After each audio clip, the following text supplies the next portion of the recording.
అందరికీ praise the lord. ఈ రోజున మన ముఖ్య ధ్యానాంశము క్రైస్తవుని ఆత్మతీరు ఎలా ఉండాలి. ప్రియమైనటువంటి దేవుని బిడ్డలారా, క్రైస్తవుడిగా ప్రభువును అంగీకరించిన తర్వాత తను చేసే ప్రార్థన ఎలా ఉండాలి, ఎలా ఆలోచించాలి, ఏ విధంగా చేయాలో చాలామందికి తెలియదు. అయితే నేను చెప్పే మాటలు మీరు జాగ్రత్తగా విన్నట్లయితే అది మీకెంతో మేలు. కాబట్టి ఈ విధంగా మీరు ప్రార్థించాలని ప్రభు పేరట ఈ ఆత్మీయ ఆహారాన్ని అందిస్తున్నాను.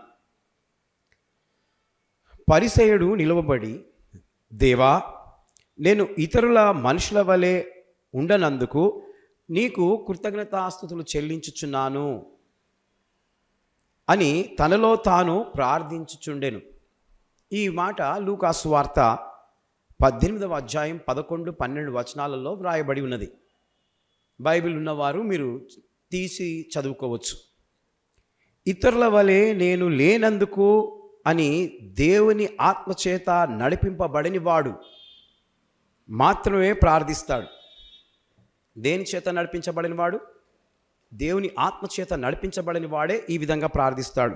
మనము ఇతరులను, ముఖ్యంగా దుష్టులైన వారిని చూసి పోల్చుకోకూడదు.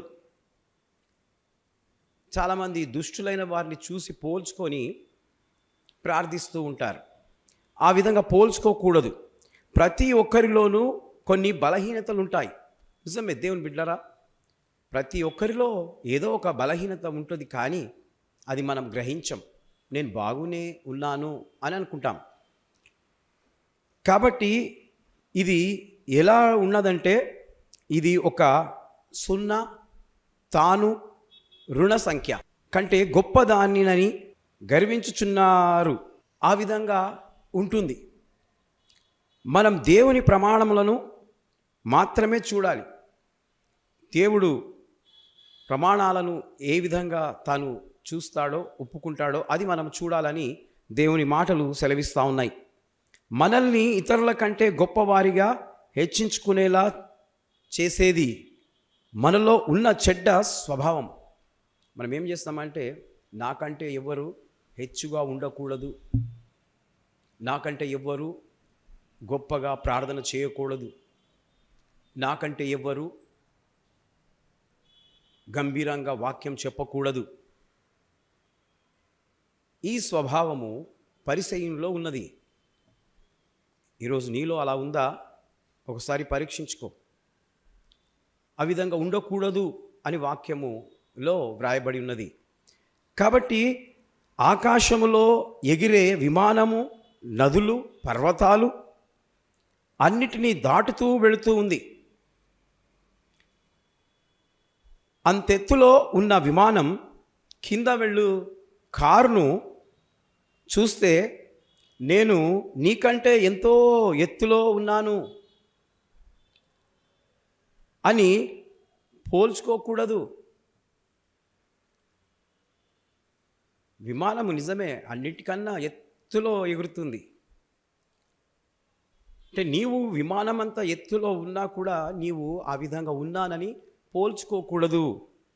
అలాగే ఒక పర్వతము లోయను చూసి తాను ఎత్తుగా ఉన్నానని ఆనందించకూడదు. పర్వతం ఎలా ఉంటుందండి? పర్వతం కూడా ఎత్తుగా ఉంటుంది. అది కింద ఉన్న లోయలను చూసి నేను చాలా ఎత్తుగా ఉన్నానని అనుకోకూడదు. అది తనకంటే ఎత్తైన ఆకాశం వైపు చూడాలి. ఒక రైలు బండి ఆకాశము ఎంత ఎత్తుగుందండి? చాలా ఎత్తుగుంది. రైలు బండి చాలా కింద ఉంది. కానీ నీవు అట్లా అనుకోకూడదు.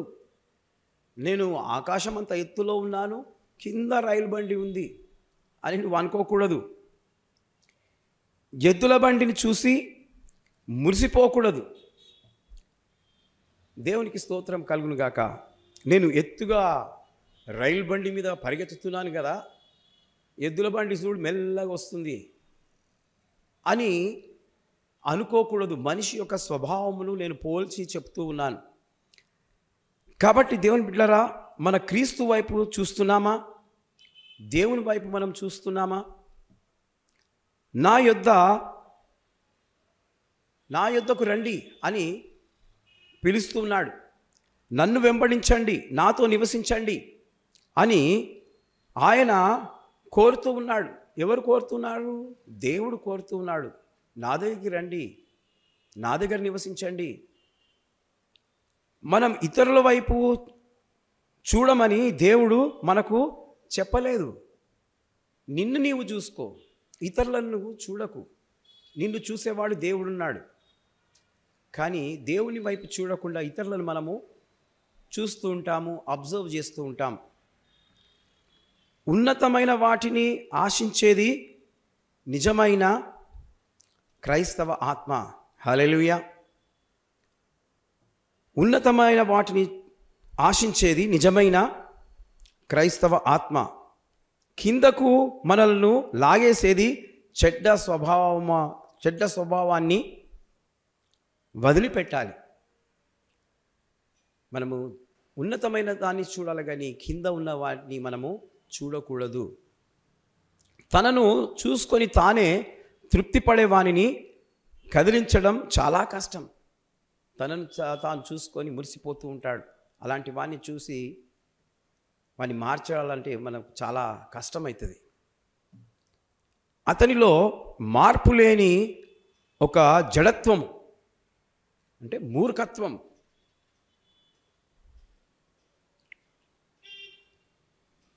అతనిలో ఉంటుంది. స్వనీతిపరుడు తన తప్పులను గ్రహించడు. అది చాలా కష్టం. తనకు చెప్తే కూడా కోపం వస్తుంది. ఎవరైనా చెప్పిండ్రు అనుకోండి, ఆమెందులే నాకు చెప్పేది, ఈయనేందులే నాకు చెప్పేది అని అనుకుంటాం. ఎందుకు నాకు ప్రార్థన రాదా? నేను చెయ్యనా? దేవుడు నాకు అద్భుతాలు చేయలేదా అని తనను తాను మెచ్చుకొని మనము మాట్లాడుతూ ఉంటాం. 10వ వంతు ఇవ్వడంలోనే అతడు గర్విస్తాడు. నేను 10వ వంతు ఇస్తున్నానని గర్విస్తూ ఉంటాడు. కొంతమంది తమ దశమ భాగాన్ని పైసలతో సహా లెక్కగట్టి మరీ ఇస్తారు. కొంతమంది ఏం చేస్తారు? వారి పైసలతో సహా లెక్కగట్టి దేవునికి ఇస్తూ ఉంటారు. అది చాలా తప్పు. దశమ భాగమే. అది దేవుని సొమ్ము. నీ డబ్బు ఆ డబ్బు కలపకూడదు. దశమ భాగం తీసిన తర్వాత నువ్వు ఏదైనా ఖర్చు పెట్టుకో. అది తీయకుండానే నేను ఇస్తున్నానని గర్విస్తూ ఉంటారు. అది చాలా తప్పు. ఒక మనిషి ఇవ్వగలిగిన అత్యంత స్వల్పమేదనగా కొంతమంది దేవుని బిడ్డలు 10వ వంతు ఇవ్వడంతో మొదలుపెట్టి 9వ వంతు కూడా ఇచ్చే స్థితికి చేరుకుంటారు. హల్లెలూయా. 10వ వంతు ఇస్తూనే 9వ వంతు కూడా దేవునికి ఇవ్వాలని ఆశపడుతూ ఉంటారు. ఇది సుంకరి యొక్క గుణం. ఈరోజు పరిసయ్యుంది చూస్తున్నాం, సుంకరిది చూస్తున్నాం. 10వ వంతు ఇవ్వడమే కాకుండా 9వ వంతులో కూడా దేవునికి ఇచ్చే స్థాయిలోనికి చేరుకుంటారు, తగ్గించుకొని ప్రార్థన చేస్తే. కాబట్టి దేవుని బిడ్డలారా, ఈరోజు నువ్వు ఎలా ఉన్నావో ఒకసారి తెలుసుకోవాలని మాటలు తెలియజేస్తున్నాను. పరిసయ్యుని వలె ఉండవద్దు. దేవునినే గురిగా కలిగి దేవుని వైపు చూసేవానికి గొప్ప అవకాశాలు ఉంటాయి. కాబట్టి దేవుని బిడ్డలారా, దేవుడు మరి క్రియలలో నీవు పవిత్రముగా ఉండవచ్చు, కానీ నీ తలంపులలో ఊహలలోనూ కూడా పరిశుద్ధంగా ఉండాలి. ఒక్క క్రైస్తవ జీవితంలో చేరుకోవాలడానికి ఎన్నో శిఖరాలు ఉంటాయి. అనగా ఒక క్రైస్తవుడు ఒక శిఖరానికి, ఉన్నతమైన స్థాయికి చేరుకోవడానికి ఎన్నో మెట్లు దాటుకుంటూ రావాల్సి ఉంటుంది. దేవుని ఎదుట దీనంగాను, మనుషుల ఎదుట సాత్వికంగాను ఎక్కువగా కృతజ్ఞతాస్తుతులు మనము చెల్లించే వారంగా ఉండాలి. దేవుడు నీలో అనేక గొప్ప శక్తులు దాచిపెట్టాడు. వాటిని వెలుపలికి తెచ్చి ఆయన నిన్ను వాడుకుంటాడు. అవి బయటికి తీసుకొచ్చి నిన్ను వాడుకుంటాడు. కాబట్టి మనము దేవునికి లోబడి ఉండాలి, అపవాదిని ఎదిరించాలి. ఆ పరిసయుడేమో గర్వంగా ప్రార్థిస్తున్నాడు, సుంకరి ఏమో తగ్గించుకొని ప్రార్థిస్తున్నాడు. నీవు ఎలా ప్రార్థిస్తున్నావు ఈ రోజుల్లో? నిన్ను నీవు పరిమితం చేసుకోవద్దు. దేవుని కోసం ఏదైనా పని చెయ్యి. శక్తి కోసం దేవుని వైపు చూడు. కష్టపడి పని చేయడం నేర్చుకో. దేవుడే నీకు బలాన్ని ఇస్తాడు. ఆమేన్. కాబట్టి దేవుని యొక్క సన్నిధిలో నీవు ప్రార్థన చేసేటప్పుడు ఎలా ఉండాలో ఈ మాటలు మీకు తెలియజేస్తూ ముగిస్తున్నాను. దేవుడి మాటలు దీవించి ఆశీర్వదించును గాక. May God bless you.